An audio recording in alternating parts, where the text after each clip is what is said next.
My name is Bill Browder. I'm the head of the Global Magnitsky Justice Campaign.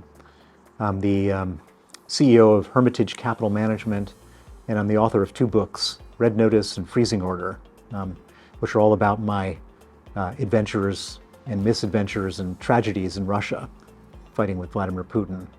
I was once the largest foreign investor in Russia. I went there after the fall of the Berlin Wall, set up an investment fund called the Hermitage Fund, invested in the newly minted companies in the Russian privatization program. It all went well for a while. I became the largest foreign investor in the country. I then discovered corruption in the companies I was investing in.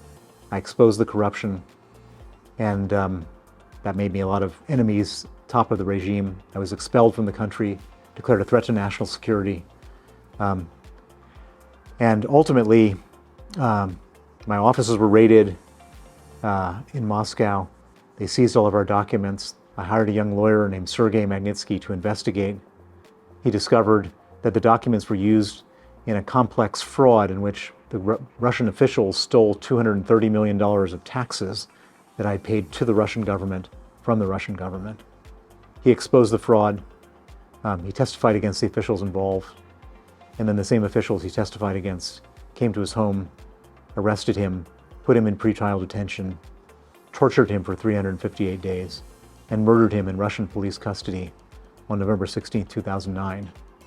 Since his murder, I've given up my life as a businessman, and I've become a full-time activist, justice activist, to get justice for Sergei Magnitsky.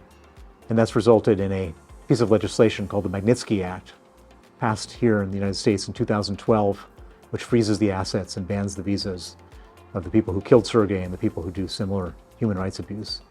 The Magnitsky Act has now been passed in 35 countries around the world and is one of the main tools for victims of human rights abuse to get some justice.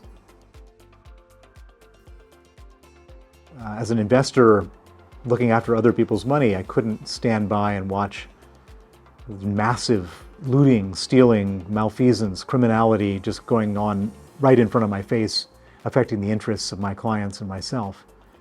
And I felt both a financial duty to my clients and a moral duty to do something about it. And that's what led to my anti-corruption campaigns, which were very notorious at the time in Russia. And the Russian government didn't know what to do with me because I wasn't living in their rule system where you don't speak a word about this stuff. And they eventually decided that Putin wasn't as brazen then as he is now, and they decided not to kill me. They decided not to arrest me, but what they decided to do was to deport me, which is what led to my expulsion. And then after being deported, the whole thing came undone, which led to just terrible tragedy with all sorts of lives ruined, people killed, etc.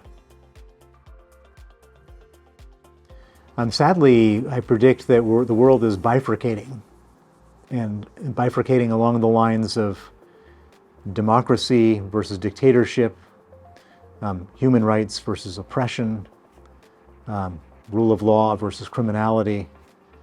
And the countries on the bad side are Russia, China, Iran, and then the rest of the world is on the good side, Europe, the United States, Canada, Japan. And I think it's going to be a really painful struggle, and it's not going to be, in the best case, we have a Cold War where people aren't shooting at each other. In the worst case, we end up with a hot war. Well, it's hard for me to imagine either a Ukrainian victory or a Russian victory, for the simple reason that neither side has the overwhelming military power to achieve a victory. And the motivations of both sides are very entrenched. So on Putin's side, he has a basic existential crisis. If for some reason he goes into Ukraine and loses the war, people will then question his legitimacy. He'll probably lose power. If he loses power, they're not very kind to dictators who lose power in that part of the world. He'd go to jail, lose his money, and probably die. So for a man who wants to avoid death, he's ready to sacrifice almost anything. On the Ukrainian side, we've seen what happens when Russia occupies towns in Ukraine. Bucha is probably the best example, where there's mass rapes of the women, torture and castration of the men, and kidnapping and taking away of the children. And so for Ukraine to capitulate in any way means, total terror for anybody who's subject to that capitulation. And so the Ukrainians aren't going to give up. Even if all financial aid were to stop, they would still make Molotov cocktails and low-cost drones and continue fighting. And so I don't see how this war ends until one side gives up, and it's probably going to be Russia at some point, but not anytime soon. Well, first of all, I think it's unrealistic that Russia would come to any type of agreement like that. Putin has made it very clear that he doesn't intend to do anything other than achieve every one of his objectives, which is a total takeover of Ukraine. We need to understand why Putin is doing this. Putin is doing this because he needs a war to stay in power. And he has no capacity to compromise. He has no capacity to negotiate. And so it's kind of a fantasy to think that there's some kind of deal to be done. There's no deal to be done. Putin's not going to do a deal. Well, this is an absolutely crucial issue for Americans. So let's just play it all out. Putin has made it clear, and all of the rest of the apparatus in the Kremlin have made it clear, that Ukraine is not their last stop. They're on an expansionist mission. And therefore, once Putin succeeds in Ukraine, if that were to happen, what does it go do next? Well, they've said it pretty much, Baltics, Estonia, Latvia, and Lithuania. This has been a burr in Putin's saddle ever since he came to power. The idea that these former Soviet countries are now independent, part of Europe, part of NATO, etc. And so what does Putin do next? Putin then makes a move on, let's say, Estonia. And then what happens to us? Well, Estonia is not like Ukraine. Estonia is a member of NATO. We have a treaty with all members of NATO to say that if they're attacked, we'll come to their defense. Therefore, Putin, what he's hoping for is he goes into Estonia, and all of a sudden we have all these talking heads on television saying, wait a second, we don't even know where Estonia is. Why should we go to war with Russia over this country? And so what Putin's big hope is that we say, well, why don't we just not? And if that were to happen, then the whole NATO treaty becomes invalid, and he can do whatever he wants.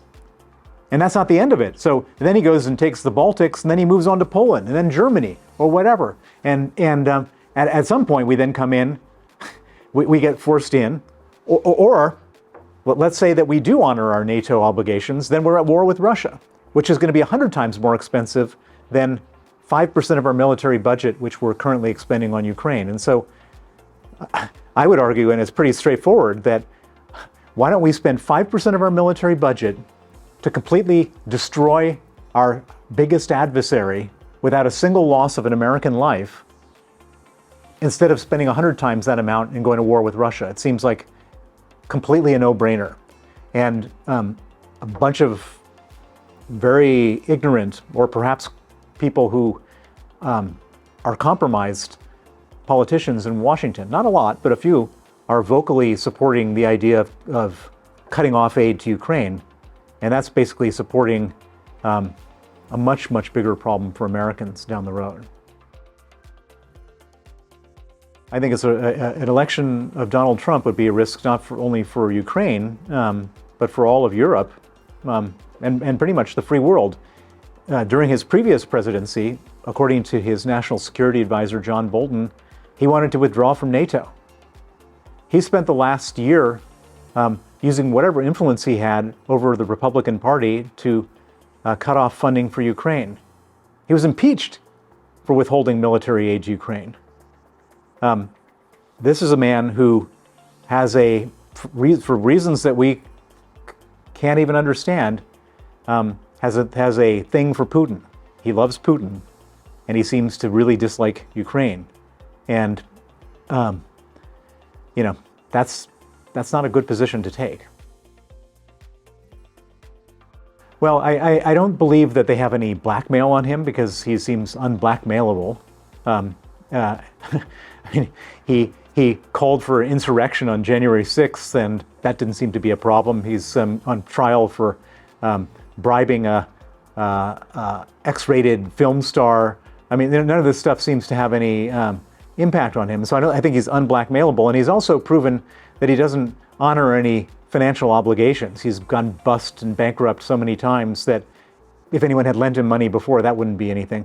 I think his big thing is he likes rich dictators. He likes Mohammed bin Salman. He likes Putin. He even likes Xi. Well, first of all, it's the Kremlin's line that sanctions aren't working. But their logic is, look, sanctions aren't working. We're doing fine. Therefore, why do sanctions? That's their position. I would take a different position. First of all, I think sanctions are extreme and they are working. We've frozen more than $300 billion of central bank reserves. We've frozen more than that in oligarch assets. Russia no longer has access to any international capital markets. Many components, parts, etc., no longer go into Russia, so they have to shut down factories. They can't get planes replaced, etc. 1,000 Western companies have pulled out. 1 million able-bodied Russians have left the country. 450,000 Russian soldiers have been killed. It's a disaster. But the one thing that Putin still has going for him, because of our weakness in the West, is that he makes a lot of money off the sale of oil. And we, for rational reasons, have left that alone. The reasons are that Russia supplies 10% of the world's oil. If we were to cut off that supply, the oil price would go to $250 a barrel. We're in an inflation crisis. We can't allow that to happen. But the problem with that is that he's getting between $500 million and $1 billion a day from the sale of oil. And that money is supporting the Russian economy. And it's supporting the Russian war, more importantly. And so we've got to figure out how we want to deal with this. I would argue that we have people who are supposed allies, Saudi Arabia, the United Arab Emirates, etc., who have extra production capacity. We should be leaning on them to push that oil out so that we can start embargoing Russia's oil, because if they don't sell their oil, they can't afford the war. There's only pros, no cons. Let's just look at the situation very simply. Putin invaded Ukraine. A week after the invasion, Western central banks froze roughly $300 billion of central bank reserves. Since the war has been going on for 2 years, depending on whose estimates you believe, the damage to Ukraine is between $500 billion and $1 trillion. We have custody of the money. They've done the damage. There's laws in place, international law, which says that if a country does damage to another country, they've got to pay for the damage. And there's historic precedent for doing that. And so here we are in a situation where all sorts of optimists thought the war would end in 3 months and then that would be the end of the story. We're now 2 years in and there's no sign that it's ending. Before we write another check, why doesn't Putin pay for it? And particularly when we're having all these crises about writing the checks. We have, the Europeans were blocked by Viktor Orban, the Prime Minister of Hungary, for quite a while until 50 billion was released. U.S. Congress was blocked by Mike Johnson and Donald Trump, 63 billion. So if Ukraine were to get 300 billion, and I don't think this should be for the reconstruction. You can't reconstruct a country if they lose the war. I think this should be for the defense. And there's only pros, there's no cons. And all these policymakers that are sort of twisting themselves up in knots about this are just missing the big picture. Putin broke it, he should fix it. Well, as long as we don't do this by ourselves, if we were to do this together with the other reserve currencies, sterling, the euro, Swiss franc, Canadian dollar, Japanese yen, there's no other reserve currencies. Where are people going to keep their money? What are they going to put their money into, Iranian rials or Argentine pesos? No. I mean, that's the simple answer to that question. And the people who, again, this is a Kremlin talking point, that the world financial system will go to hell. The only people who are going to worrying about having their money expropriated are countries that invade other countries and create damage by those invasions. And there's historic precedent. This is not something that hasn't been done before. The only thing that hasn't been done before is it's normally the money is confiscated after the war is over. And because of the desperate need for this money, we're talking about confiscating it before the war is over. But everything else is totally with legal historic precedent. Well, she's got several things going against her. The first is that that there's no possibility of being in Russia without her suffering the same fate as her husband. So it's very hard to lead an insurgency, an uprising, counter, an opposition when you can't go to the country. And they're doing everything possible to limit her ability to spread her message. The second thing is that Alexei Navalny is sort of a once in 100 years type of person. And of course, she has a very strong argument as the widow of the murdered leader. But it's just hard to overcome that. But having said all that, the Russians are desperate for hope. They're desperate for some path out of this mess. And she has taken on that role. And I don't think that we should underestimate her, particularly because she has such a compelling argument, which is that she wants revenge for the murder of her husband. And everyone can understand that, and everyone can sympathize with that, and people loved Alexei Navalny. And I think that if you were to strip away all the oppression and all the fake polls and all the closing of communication channels and ask people honestly what they think, they would say Alexei Navalny was a hero, and she's a heroine for taking on this fight. And so let's see what happens. Putin is going to do everything possible to try to tamp it down, to shut it off, to make her unhearable. But I'm hoping that that she has the energy and has the ability to break through this blockade of information. Well, I mean, the Russians, there's a very cynical country. And it's a cynical country because that's sort of Darwinism. Anybody who had any initiative or thinking outside the box was taken away to, the gulag or punitive psychiatry over many generations. And so the average Russian just puts their blinders on and says, okay, how am I doing with my family? As long as it doesn't affect me, I don't want to think about it. That there's a lot of that out there. But I mean, just think about it. It's crazy. You can't say a word in Russia without being any word against the regime. You get arrested. You can't travel to any European countries. They're closing the borders. They're blocking the visas. They're blocking the airlines. You can't go onto Netflix or Instagram because it's blocked. All the Western companies' products you used to buy have pulled out. People have been killed on the battlefield. Every male is worried about being drafted into the army and sent in to become cannon fodder. The number of deaths dwarfs the number of people who were killed in Afghanistan during the Soviet invasion of Afghanistan, which led very much to huge dissent in the Soviet Union. It's kind of hard to see, based on any of these objective measures, why anyone would be happy with the current regime. It just doesn't make any sense. I mean, everybody is touched by this, and so I think what you see in Russia right now is just a bunch of people keeping their heads down, not wanting to say anything. And the way you can easily, prove this is to look at what happened in June of last year when Yevgeny Prigozhin was marching towards Rostov and Lipetsk and Moscow. All of a sudden, everyone just kept their mouth shut. Nobody knew who the next boss was going to be. That wasn't like they were all jumping in front of the tanks to protect Putin. No, they were all just keeping their heads down. Nobody knew what was going to happen, and they just thought, okay, I don't want to say anything bad about Putin. I don't want to say anything bad about Prigozhin because we don't know who the next boss is going to be. I think the most likely scenario for the Russian uprising is a humiliation on the battlefield in Ukraine. Well, the main prisoner that I'm most personally concerned about is Vladimir Kara-Murza. Vladimir is a British citizen, a Russian citizen, protege of Boris Nemtsov, who was murdered in 2015.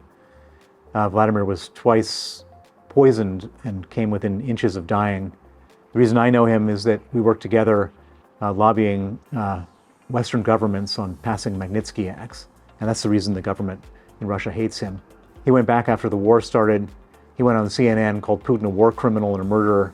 12 hours later, he was arrested, and he's been sentenced to 25 years in a strict regime penal colony in Siberia, where he currently sits in solitary confinement. His story is an exact parallel of the Navalny story. After Navalny's death, murder, Vladimir is the next most important political prisoner and the next most likely to die. And I think the West should be doing everything possible to get him out. I'm working on it tirelessly, talking to the British government, the US government, the German government, other governments, trying to organize a prisoner swap or whatever we can do, because if all the opposition is killed, when Putin finally falls, we need somebody to go in and run a democratic Russia again, a Russia that has good relations with the West. Well, my main priority is to get Vladimir Kara-Murza out of prison before he dies. The second priority is to get the $300 billion of Russian central bank reserves confiscated and handed to Ukraine. And the third is to keep on adding people to the Magnitsky list so that they're people who commit gross human rights abuses in Russia and elsewhere have their assets frozen and their visas canceled and have their lives effectively ruined so that there's no incentive to commit these terrible abuses.